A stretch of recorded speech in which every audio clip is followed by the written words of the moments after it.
Welcome to all. I am Dr. Suman Shukla. I am from SCI, Department of Education. Hope you will be good and you are getting good health and spirit there. Today we shall discuss about education second paper, Principles of Teaching Learning, in which we study new approaches to teaching, शिक्षण के नवीन उपागम या विधाएं. Now we are going to deliver my speech for imparting knowledge and instructions with reference to the Taittiriya Upanishad, in which it is said that you shall not be negligent of truth, you shall not be negligent of duty, you shall not be negligent of good, you shall not be negligent of the study and teaching of the higher education. You must be thinking that I am going to deliver my lecture in English. It is not like that. For your convenience, I am going to deliver my lecture in Hindi. तो चलिए start करते हैं. वर्तमान समय में शिक्षा पूर्णतः बाल केंद्रित है. हमारी सरकार के द्वारा विद्यालयों को सभी भौतिक सुविधाएं उपलब्ध कराई जा रही हैं.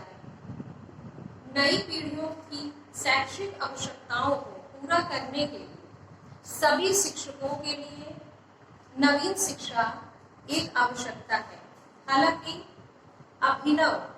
आधुनिक अभिनव शिक्षण के लिए शिक्षकों की योग्यता नवीन शिक्षण प्रदर्शन को प्रभावित करने वाला एक महत्वपूर्ण कारक है. आज हम जिन महत्वपूर्ण नवीन शिक्षण विधाओं के बारे में अध्ययन करेंगे उनके नाम है क्रियापरक शिक्षण, बाल केंद्रित शिक्षण, रुचिपूर्ण शिक्षण, सहभागी शिक्षण, बहुस्तरीय शिक्षण, बहुकक्षा शिक्षण, निदानात्मक शिक्षण, उपचारात्मक शिक्षण. आइए सबसे पहले क्रियापरक शिक्षण के विषय में जानते हैं.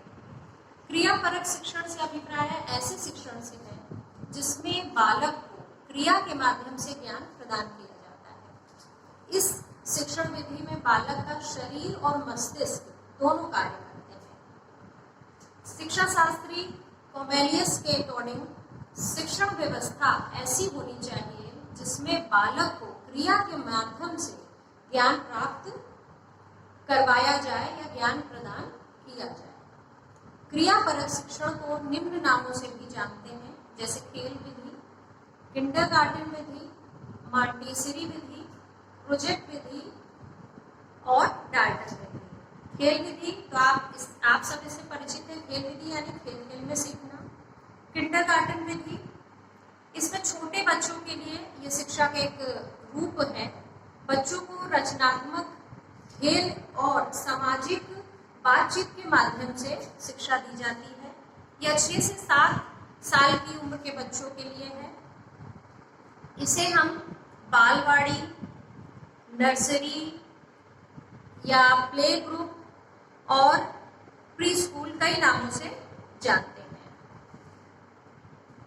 मॉन्टेसरी विधि के जन्मदाता डॉक्टर मारिया मॉन्टेसरी, जो कि 20वीं सदी के प्रारंभ में उन्होंने इस विधि को हमारे सामने प्रस्तुत किया, जो कि मंदबुद्धि बालकों के लिए था.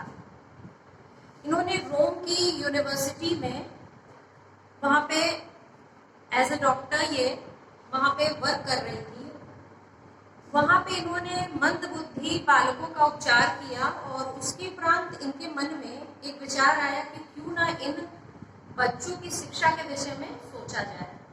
उसके बाद इन्होंने बाल श्रमिक बालकों के लिए शिक्षा का प्रबंध किया और साथ ही साथ आगे चल के USA, अफ्रीका, इंडिया सभी जगह इन्होंने इसका प्रचार प्रसार भी किया. डाल्टन विधि शिक्षण का एक कॉन्सेप्ट है ये, जो कि 8 से 12 वर्ष के बालकों के लिए है.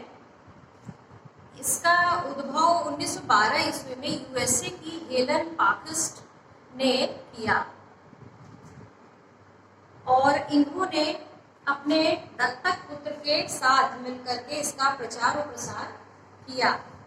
जो कि यूएसए और अफ्रीका, ऑस्ट्रेलिया, कई जगहों पर इसका प्रचार प्रसार भी बहुत अच्छी तरीके से हुआ।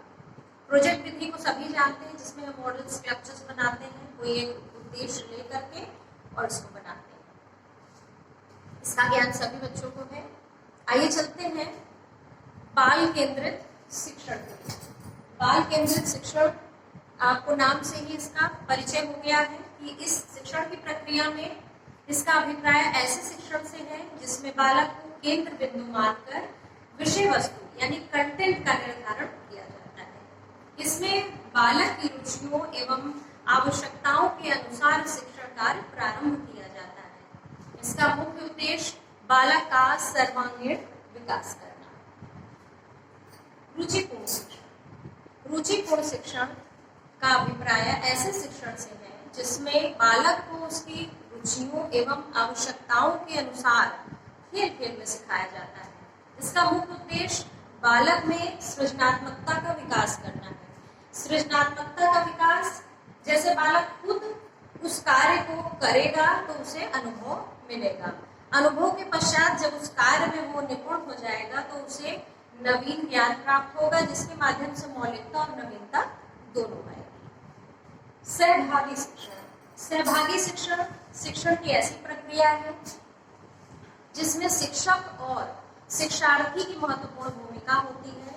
इसमें शिक्षक निर्देश देते हैं और बालक शिक्षक के निर्देशों का पालन करते हैं। इसका मुख्य उद्देश्य शिक्षक एवं शिक्षार्थी के मध्य पूर्ण सहभागिता निश्चित करना है। बहुस्तरीय या बहुश्रेणी शिक्षण, यह ऐसा शिक्षण है जिसमें शिक्षक उच्च कक्षाओं के छात्राओं को एक साथ बिठाकर शिक्षण कार्य करते हैं।